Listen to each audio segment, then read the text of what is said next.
কেউ না, কেউ না, কারোর সাথে কথা বলিনি। আমি তো একাই ছিলাম। তুমি বোধহয় ভুল দেখেছো। হ্যাঁ হ্যাঁ, ভুলই হবে। কি ব্যাপার, ঠাকুর এভাবে বলছে কেন?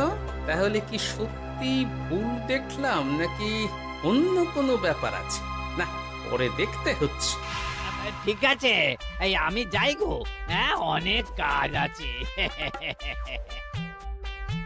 হুম, না না না, ঠাকুর যতই বলুক না কেন কেউ ছিল না সেখানে, তবু মনটা কেমন যেন খটকা লাগছে।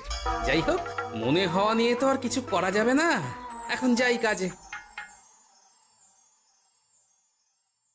তা মন্ত্রী, পাঠশালায় রোজ ভালো মানের আনাজপাতি যাচ্ছে তো? আগে হ্যাঁ মহারাজ, আমি তো ভালো মানেরই সব চাল ডালের বায়না দিয়েছি। কথা মতো তো সেগুলোই পাঠানোর কথা। তবে বাকিটা গোপাল জানে। মানে গোপাল জানে মানে ঠিক কি বলতে চাইছেন আপনি মন্ত্রী মশাই? না মানে জিনিসগুলো সব নিয়ে তো তুমিই যাও, তাই আর কি।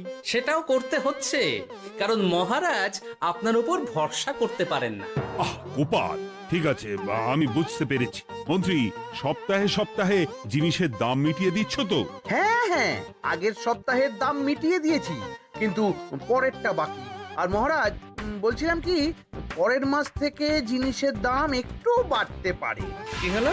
মন্ত্রী মশাইয়ের এই ব্যাপারটা কেমন যেন লাগলো। না, চোখে চোখে রাখতেই হবে।